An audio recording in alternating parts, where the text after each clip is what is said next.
Bonjour à tous, merci aux courageux d'être restés jusqu'à la fin de cette XaviCon. Je vais vous présenter aujourd'hui Designate, qui est le module de DNS as a Service d'OpenStack. Et juste pour savoir, combien de personnes dans la salle connaît OpenStack en tant qu'utilisateur? Personne? Un peu? Donc personne n'a utilisé OpenStack pour démarrer une machine virtuelle, par exemple? Non plus? Ok, très bien. Bah, c'est parfait. Vous êtes le public que je cherchais. Je vais vous présenter aujourd'hui comment fonctionne et quelle est l'architecture qui se trouve derrière OpenStack. D'abord, pour parler un peu de moi. Alors, je suis Pascal Edouard. Je travaille pour WithScale. Je ne sais pas si vous avez entendu ou vous avez assisté à une des conférences qu'on a passées dans la journée. Chez WithScale, nous accompagnons et mettons en place des architectures cloud en utilisant principalement des nouvelles technologies et de l'open source. Personnellement, j'ai travaillé en tant que développeur et surtout en tant qu'administrateur, en utilisant des outils comme Foreman pour l'orchestration d'un parc informatique pour démarrer des machines en mode Pixie. J'ai fait du Zabbix pour du monitoring et j'ai travaillé un peu sur la partie développement de Python API. Et j'ai fait beaucoup d'Ansible également et j'ai découvert le cloud notamment avec CloudStack et bien sûr maintenant OpenStack. Alors OpenStack c'est quoi?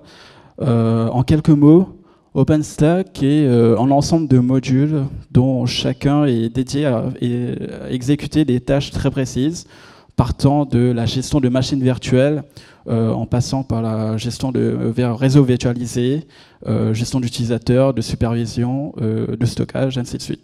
On verra tout ça là ensuite. Donc OpenStack. Pour la petite histoire, OpenStack vient du partenariat qu'il y a eu en 2010 par Rackspace et de la NASA. La NASA et Rackspace qui voulaient partir dans la philosophie de développer des logiciels open source. La NASA a commencé à travailler sur le module Nebula qui permettait à leurs scientifiques de lancer des machines virtuelles pour télécharger de très grosses volumétries qui récupéraient des données satellitaires et de pouvoir les traiter et les partager avec leurs partenaires. Du côté de Rackspace, ils avaient développé le module Swift pour faire du stockage par objet en haute disponibilité. Et en 2010, ils se sont mis en partenariat pour développer OpenStack. Donc, lors du partenariat, le module Nebula a été renommé en tant que Nova et Swift, qui étaient les deux principaux modules qui forment la plateforme OpenStack. Donc, Nova pour le provisionnement des machines virtuelles. Et pour faire ce provisionnement, ils ont utilisé le module Glance qui permet de déployer et de stocker des images qui est utilisé pour le provisionnement de ces machines et qui pouvait être backupé avec forcément Swift. Est venu ensuite le module Cinder qui de son côté faisait du stockage par bloc et qui permettait de provisionner des machines virtuelles avec des volumes qui pouvaient rattacher à ces machines pour stocker des données et forcément les backuper dans Swift également. On a ensuite Neutron qui est arrivé pour gérer tout ce qui concerne la virtualisation des réseaux, qui sont notamment des process, des services en termes de process, qui permet de gérer par exemple du DHCP, des routeurs virtualisés pour les machines virtuelles. Alors, pour monitorer tout ça, ils ont développé le module Cellometer qui permet de faire de la métrologie et de récupérer les métriques de consommation de tous ces modules afin de permettre de voir le taux d'utilisation et également de la facturation pour les clients. On a aussi Keystone qui permet de gérer un peu tous ces modules en termes d'autorisation et de permission sur l'accès de ces modules. Notamment qu'il faut savoir que Keystone est utilisé pour faire de l'authentification, mais ce n'est pas vraiment recommandé. Le mieux, c'est d'utiliser un outil qui fait de base l'authentification, tel que LDAP, l'AD ou Kerberos, et d'ensuite de déléguer la gestion de permissions à Keystone. On a ensuite Horizon, qui est une interface web qui permet de manipuler tous ces modules par navigateur. Donc c'est juste une interface très jolie que je vous présenterai après et qui permet de gérer tout ce tas de modules.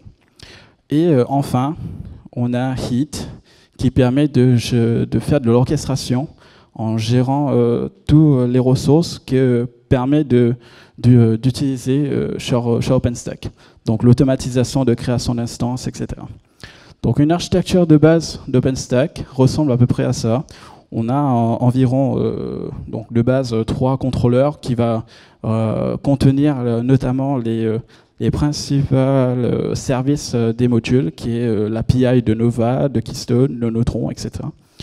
Et un cluster de stockage, dépendant du besoin d'utilisation d'OpenStack, qui peut être autant de serveurs que nécessaire. Et enfin, les computes, qui sont les hyperviseurs nécessaires pour lancer et gérer les machines virtuelles.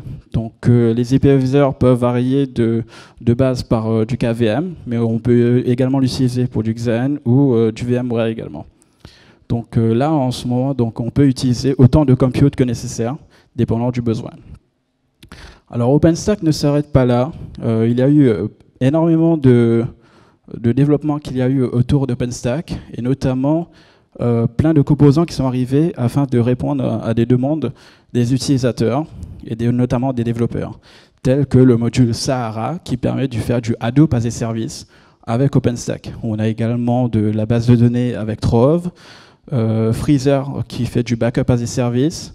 On a le Ironic pour faire du bare metal, donc déployer une machine complètement dédiée pour déployer une application par exemple. Designate pour faire du DNS que je vous présenterai tout à l'heure. Et on a un petit outil développé par une entreprise française qui s'appelle CloudKitty, qui permet de faire de la facturation en récupérant les métriques de Cellmeter. Donc je vais essayer de vous présenter l'interface d'OpenStack.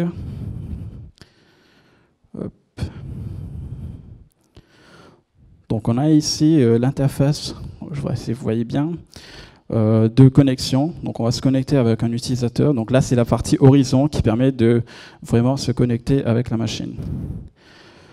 Et ça ne marche pas. Hop. Qu'est-ce qui lui arrive? Je vais voir. Ah oui, forcément. Ma machine n'est pas démarrée. Ça commence bien. Donc là, c'est juste pour la méthode d'installation que j'ai pu faire avec OpenStack. C'était notamment avec un outil de packaging qui s'appelle DevStack, développé par Canonical. Il y a également la partie Red Hat qui ont développé de leur côté Packstack, qui permet de déployer en quelques clics un POC d'OpenStack. Donc moi, j'ai utilisé la partie DevStack pour vous faire une démonstration. Donc il démarre, parfait. On va lancer l'authentification. Ah, vous ne voyez pas encore. Voilà, donc on a notre page d'authentification. On va se loguer et voilà, on a notre interface de base d'OpenStack. Donc on peut voir les consommations d'utilisation des machines virtuelles, du vCPU qui a été alloué à ces machines, etc. On va commencer par voir une topologie de notre réseau. Donc tout ça, c'est vraiment très isolé au sein d'un projet qu'on appelle un tenant. Donc là, on est dans le tenant de démo. Et tous les réseaux qu'on va créer au sein de ce réseau seront isolés des autres tenants. Donc on peut créer des adresses IP, des réseaux avec des adressages IP complètement similaires à un autre projet, et OpenStack pourra faire l'isolation de ces réseaux. Donc là, on peut commencer par créer un routeur de test. en spécifiant notre réseau externe qui est un réseau, là cette fois-ci physique, qui nous permettra de sortir et d'aller vers le monde extérieur. Donc c'est ce qu'on appelle le external network. Et on crée le réseau. Et hop, on peut voir que le réseau s'est connecté. On peut créer maintenant notre réseau privé qui sera isolé chez la machine.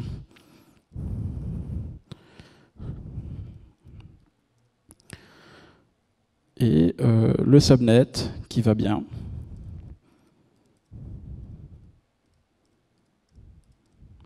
En spécifiant un adressage comme on veut.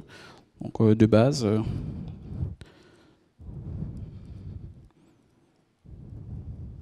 oups. Avec une main, c'est pas évident.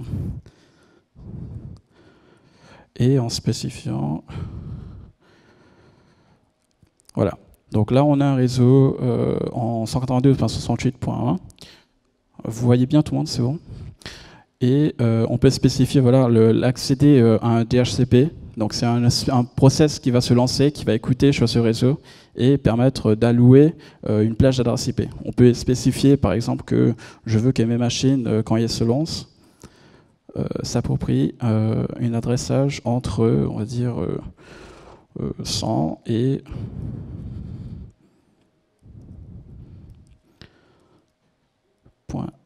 on va dire 50. Donc les machines qui vont se lancer auront une adresse IP entre ces deux ranges. Donc on crée notre adresse, donc il n'y a pas d'erreur. 100 et on va dire 50 et 100, pardon.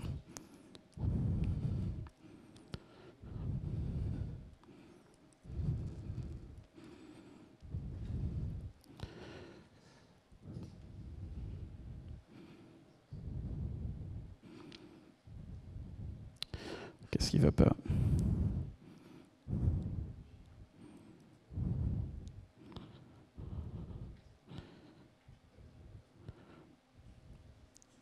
Donc voilà. Donc on a notre réseau privé qui est créé. On va maintenant connecter notre routeur en ajoutant une interface vers notre réseau privé. Et lui va se connecter automatiquement avec une adresse IP du réseau privé. Voilà. Donc maintenant on peut lancer une instance comme ceci. Donc ça va être une VM de test. Si vous avez fait un peu d'Amazon, donc c'est pratiquement la même chose. Donc vous spécifiez une image. Donc là c'est une image de test vraiment très minimaliste qui s'appelle Cyros. On va le spécifier et pareil comme pour Amazon. Donc on spécifie un flavor qu'on va attribuer, qui sera alloué sur le compute pour lancer cette machine.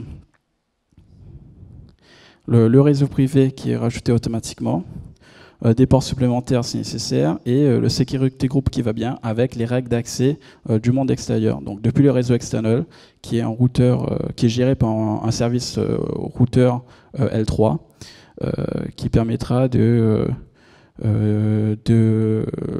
d'activer ou d'empêcher l'activation des ports sur la machine. Une paire de clés que j'ai déjà créées et qu'on va lancer. Voilà. Ah, j'ai oublié de parler de la configuration.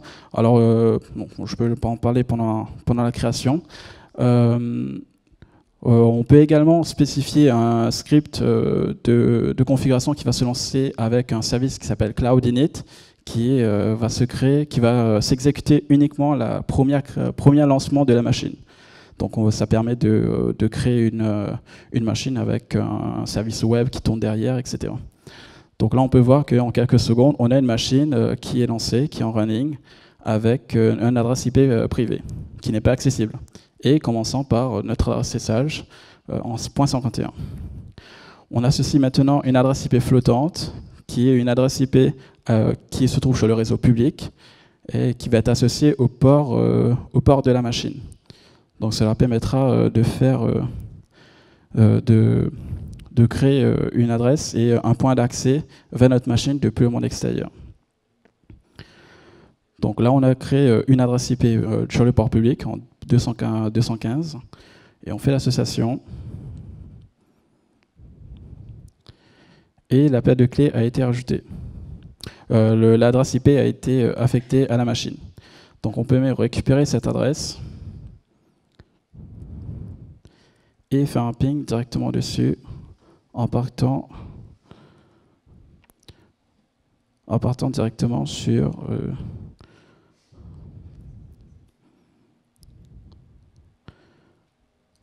donc voilà, si je fais un ping sur la machine avec son adresse IP, on voit qu'elle répond bien parce que j'ai activé le port d'ICMP vers la machine. Donc pour l'instant, tout fonctionne. Alors, je reprends mes slides. Hop, je vais mettre en...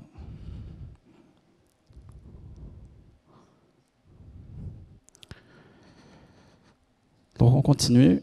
Alors maintenant, on a pu voir l'utilisation d'OpenStack dans son état de base. Donc la création d'une instance et son affectation avec son adresse IP. Mais l'adresse IP ne suffit pas forcément à tous les développeurs. D'où la nécessité d'avoir du DNS as a service. Donc pour reprendre un peu le contexte du besoin, on a besoin d'un développeur qui va déployer une application web avec OpenStack, aura nécessairement besoin d'utiliser son nom de domaine plutôt que d'utiliser son adresse IP, afin de permettre son accès facilement sur OpenStack, sur la machine pour développer et également pour le déploiement en continu qu'il a besoin de réaliser plusieurs fois. Donc création et destruction de la machine et réattribution d'adresse IP et ainsi de suite. Donc pourquoi utiliser Designate? Donc faire du DNS, la DNS date depuis les années 80 et je ne pense pas que les développeurs s'amusent à faire des serveurs de DNS toutes les semaines. Donc le DNS, ils peuvent le prendre comme de la plomberie. Quand tout fonctionne, on ne le remarque pas et dès que ça ne marche plus, là c'est embêtant pour tout le monde. Donc c'est vraiment pénalisant quand il y a vraiment un souci. Et ce qu'il doit faire, c'est à chaque fois, lors de leur déploiement, faire une demande, surtout dans les grandes entreprises, création de tickets pour demander à l'équipe système de « voici, je te donne mon adresse IP, crée-moi le nom de domaine qui est associé ». Alors pour faire du développement dessus, sur OpenStack, où les machines sont créées et détruites à chaque fois, c'est pas la joie. Donc Designate, d'où vient le rôle de Designate? Designate, c'est à peu près ça. Donc là, l'architecture reprend principalement le même concept que les autres modules qui tournent sur OpenStack, tels que Nova ou Neutron. Ils ont pratiquement la même architecture. Elles sont composées notamment d'un point central qui, elle, va récupérer depuis l'API les requêtes de demande. Donc pour Designate, ça va être les demandes d'entrée de nouvelle adresse IP avec un nom. Et le central, ce qu'il fait, il permet de faire une première validation. Est-ce que l'entrée DNS correspond bien en validant avec le process et avant l'insertion dans base. Donc c'est une première validation qui peut être faite pour éviter les erreurs. On a ensuite le pool manager qui permet de gérer les différents backends. Depuis les années d'existence du DNS, il y a de nombreuses applications qui ont été développées autour. Et les développeurs de Designate ont voulu pouvoir communiquer avec toutes ces applications, telles que du Buy9, du NSD ou du PowerDNS, ainsi de suite. Et donc le pool manager s'occupe de ça. Donc il s'occupe de gérer le back-end, de connaître quel est le back-end qui est derrière, afin que leur mini DNS, qui est vraiment un très minimaliste serveur DNS, puisse envoyer les requêtes et le communiquer au vrai serveur DNS. Donc ce mini DNS permet d'intercepter certaines notifications telles que quelques protocoles de DNS, notamment le Notify et le AXFR pour le transfert de zone. La création de zone se fait très rarement et c'est notamment la mise à jour et la suppression et l'ajout d'un nom de domaine qui est fait principalement. Donc le mini DNS, lorsqu'elle va recevoir un accès, va vérifier avec la base de données et envoyer la requête directement sur le vrai serveur DNS. Donc une première méthode d'utilisation de DNS as a service que j'ai rencontrée a été faite avec Consul. Pour le besoin d'architecture, pour l'installation de l'application, ils avaient besoin de 2 machines virtuelles juste en face avec un load balancer. pour faire tourner leur application web. Le besoin était qu'ils vont mettre une adresse IP sur le load balancer qui va flotter entre les deux machines et pouvoir à chaque fois créer et associer l'adresse IP avec un nom de domaine. Donc, dans ce contexte-là, ils avaient utilisé Consul sur la machine afin d'utiliser le service Consul Event du logiciel, du serveur Consul qui puisse, afin de pouvoir reconnaître les événements. Donc, on a principalement donc notre serveur qui est les deux serveurs d'applications qui tournent. On a dans un autre tenant, donc un autre projet, la mise en place de services, de différents types de services, tels que le monitoring ou le Consul Server par l'équipe de développement Ops dans l'entreprise. Et on a notre contrôleur OpenStack qui, lui, s'occupe de gérer tout ça.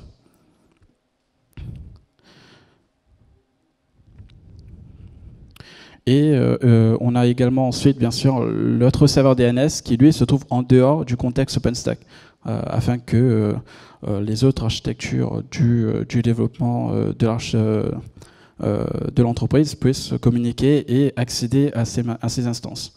Donc pour Consul, je ne sais pas si tout le monde connaît Consul dans la salle, si. Donc le Consul, c'est utilisé notamment pour plein de choses, mais dans ce contexte, ils l'ont utilisé pour faire du key value, afin d'échanger des applications des variables entre différents tenants et différentes applications. Ce qu'ils ont fait, c'est qu'ils ont envoyé un premier event lorsque la machine s'est bien démarrée. Donc le déploiement s'est effectué. La machine virtuelle envoie avec Consul Event au Consul Server un payload qui permet d'identifier la machine qui s'est installée et depuis quelle tenante il s'est installé. Donc le nom de son tenante.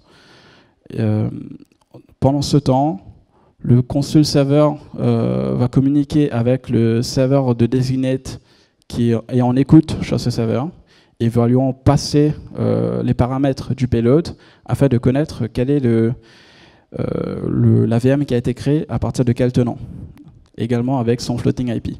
Cela le permettra ensuite de communiquer avec le contrôleur OpenStack pour récupérer les informations du tenant, donc le tenant ID associé à son nom, et faire l'authentification de la personne qui a lancé le déploiement de VM et permettre ainsi de faire l'insertion.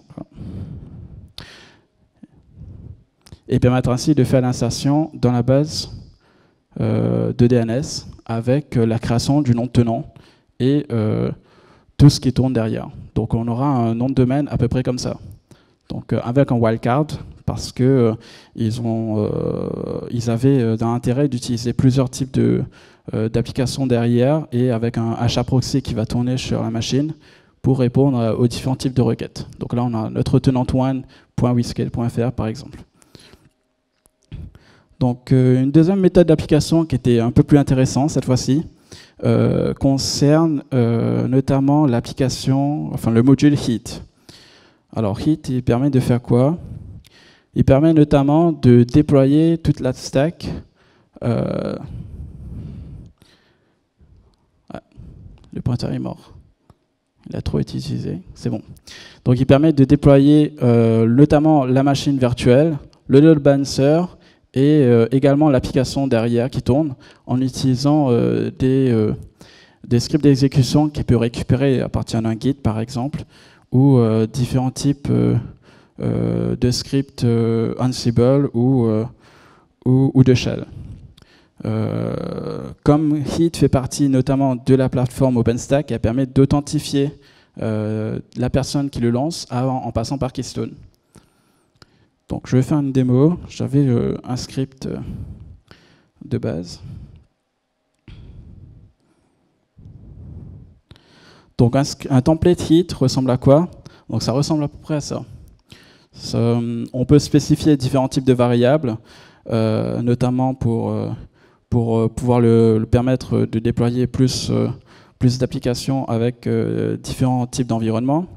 Et on peut spécifier les ressources qu'on souhaite utiliser. Donc par exemple, un serveur privé, notre subnet, et, le routeur, les interfaces, ainsi de suite.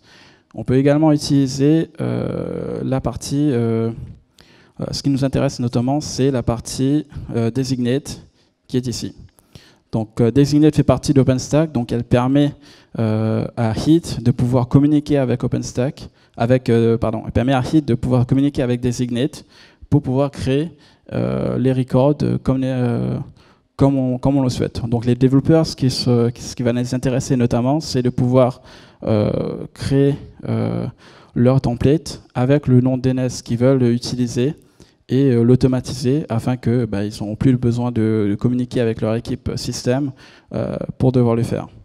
Donc les informations qui sont insérées sont notamment des informations de Git de base, donc le type A pour une adresse IP. Le tenant qu'ils ont récupéré, donc là, il peut le récupérer avec une variable d'environnement, par exemple, en utilisant Jenkins ou Django CD, pour ensuite lancer ce template vers le OpenStack. Donc, on va le tester. Donc, on a toujours l'application qui tourne. On a notre réseau.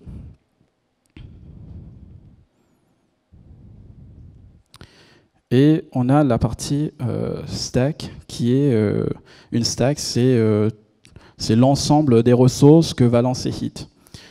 Donc on peut lancer notre propre stack en sélectionnant notre fichier de déploiement. Elle va faire HEAT, ce qu'elle va permettre de faire, c'est de faire une vérification du template qu'elle a reçu. Donc s'il n'y a pas d'erreur, ou alors on peut faire un test. Oups. Elle va pouvoir vérifier que le template a bien été positionné. Par exemple, on va rajouter une erreur au hasard,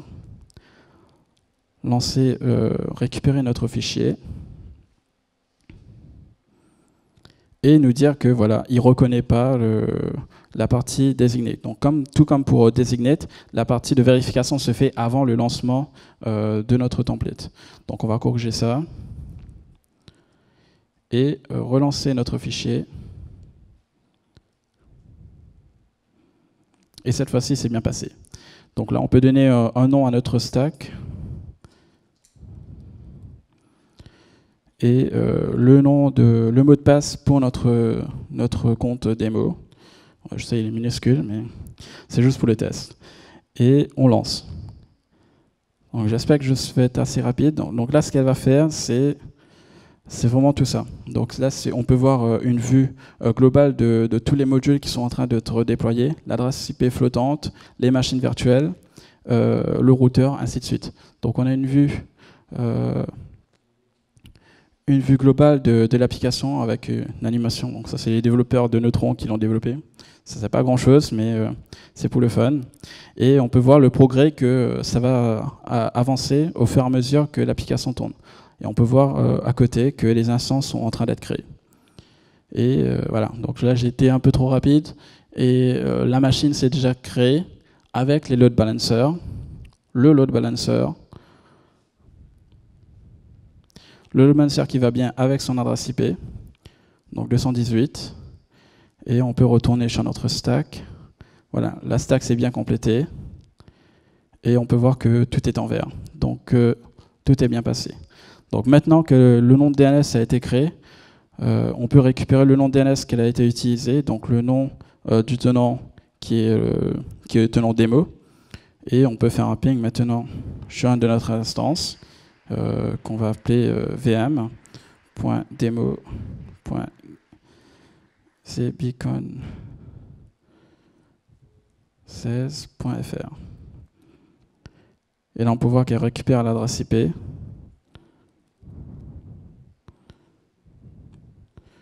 Mais il ne répond pas. Tiens.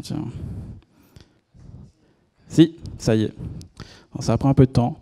Donc on peut voir que voilà, donc là, elle a bien récupéré et sans avoir touché aucune configuration de notre serveur DNS, elle a pu créer les instances nécessaires et continuer à déployer l'application. Voilà.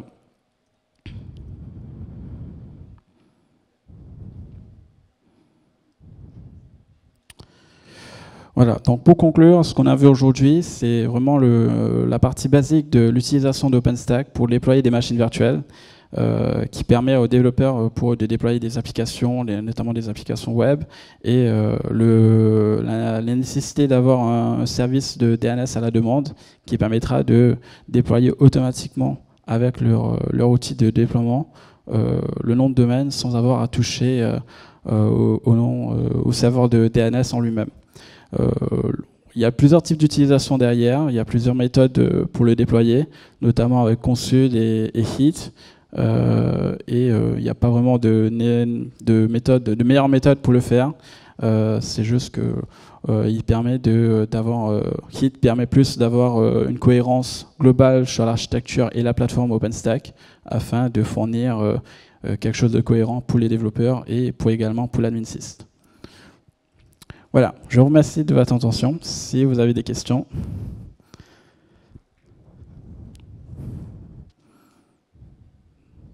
Pas de questions? Bon, je vous remercie beaucoup.